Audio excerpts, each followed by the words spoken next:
Hello again, my fellow massage therapists. Isabel Spradlin here of YourMassagePractice.com.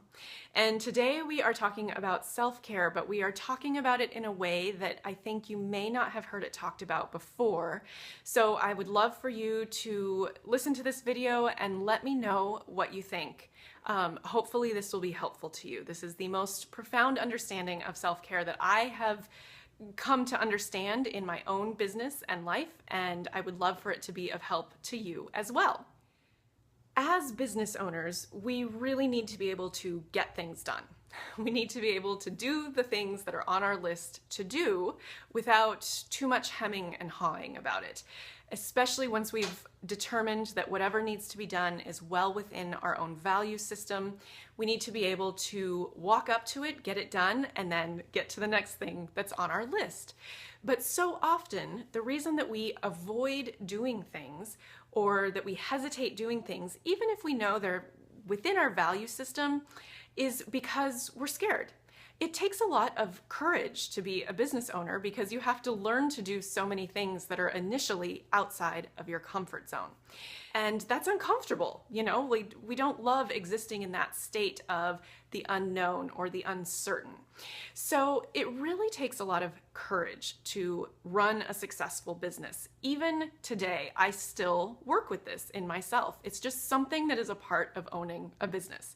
And I see so often that people are hard on themselves for not doing the things that are on their lists. They really start thinking like, oh, I'm just lazy, or oh, I just don't have what it takes. I'm a failure. It's just not gonna work. It's just not gonna work. And that stinks because that's not the case. 50% of the time, the reason we're not doing the things on our to-do list is because we don't really understand why we should be doing them, or it doesn't really fit into our understanding of what a successful business is. So why are you going to do something if you don't understand why you're doing it, right? So that's a learning curve. You need to figure out that information, why it's on your list, why it's important to do it. That'll take care of 50% of the problem. The other 50% actually comes from something that is so often ignored. And that is the whole reason for us being here right now today. And that is because you are not exercising your true self-care in a reliable way. If it's true what I said, and I think it is, that it takes courage to be a successful business owner, or a business owner of any kind, if it takes courage to do that, then we need our own internal resources at the ready all the time. We need to be able to draw on our strongest central self in order to get done the stuff that needs to be done, especially when that stuff kind of scares us or it pushes back on our comfort zone.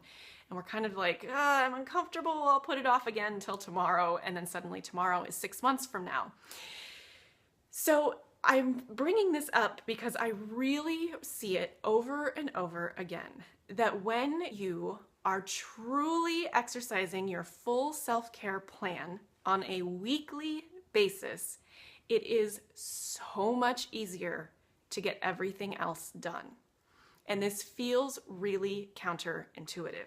And this is something that I have had to learn over and over again over the course of the last 9.5 years of owning my own practice, is that when I neglect the self-care on purpose or accidentally, what I have learned over time is that the longer I let that go on, the longer that I don't take my full 2 hours of self-care each week and really find a way to drop into that parasympathetic state of rest and relaxation, that I connect with myself. I think of it as my church time. And for you, that might actually be church. For you, it might be something completely different, something completely secular, but that fills you in a way, not just fills you. We think about filling the tank, but that I don't really love that metaphor. What it does is it connects you. It keeps you connected to your central purpose, not just in your business, but in your whole life. It keeps you connected to your awareness of who you are and what it is that you are trying to do in this world with your massage practice and with everything else. That's the aim of true self-care. So if you are not on a weekly basis taking those 2 hours, and I really do suggest 2 hours per week of genuine, true blue connecting to yourself, connecting to your own awareness, letting that be a part of your week every week, it's going to be really hard to access those extra levels of courage to do the stuff that needs to be done. Or just to access that extra energy to do the stuff that needs to be done at the end of a long day when you're sort of like, well, I just want to be done. I just want to sit on the couch and do nothing for the rest of the day. But there's this other stuff that needs to be done. Okay, I've done my self-care this week. I'm feeling connected to my purpose, to myself. Yeah, I can put in another hour and really get this done. Okay, let's do it.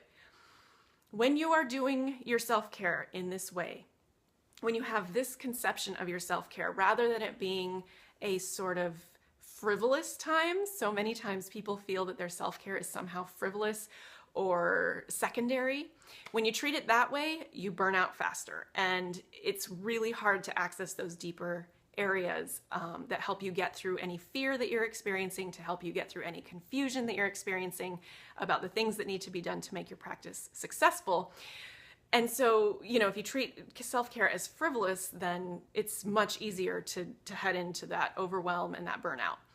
If you treat your self-care as something that is non-negotiable, just like every other piece of your business, it has to be done, and you do your self-care based on that every week, I promise you that it makes your practice stronger, because so much of a massage practice, building any business, is about self-growth. Owning your own business, man, you have to grow in order to make this sucker work. And having the right self-care in place is huge. So please take the time to do your worksheet. And make sure that you're really identifying not just the self-care. So there are different levels of self-care. I spend an hour doing exercise 5 days a week. I have my yoga practice. I have enough family time.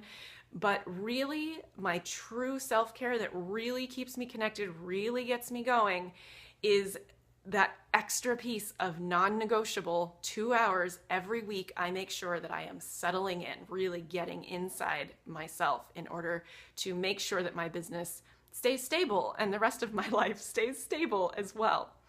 If I happen to skip a week for any reason, which happens, let's be real, this is life, then I double down the next week and I make sure that I make up that time in the following week. So if you hear yourself making reasons why you definitely cannot do your self-care every week and that you need to skip multiple weeks, maybe you're only a once a month type of self-care person, I want you to really take that seriously. Write that down, journal about it, find out what that thought is about. I understand that life is busy and there is so much going on and there's so much to be done, but I want you to really dig deep on this one and find out what it is that will sustain you. And if you're not doing that, find out why and work with yourself. Work with, would it be worth giving it a shot and just seeing what kind of a difference it makes for you to really commit to your self-care in this way.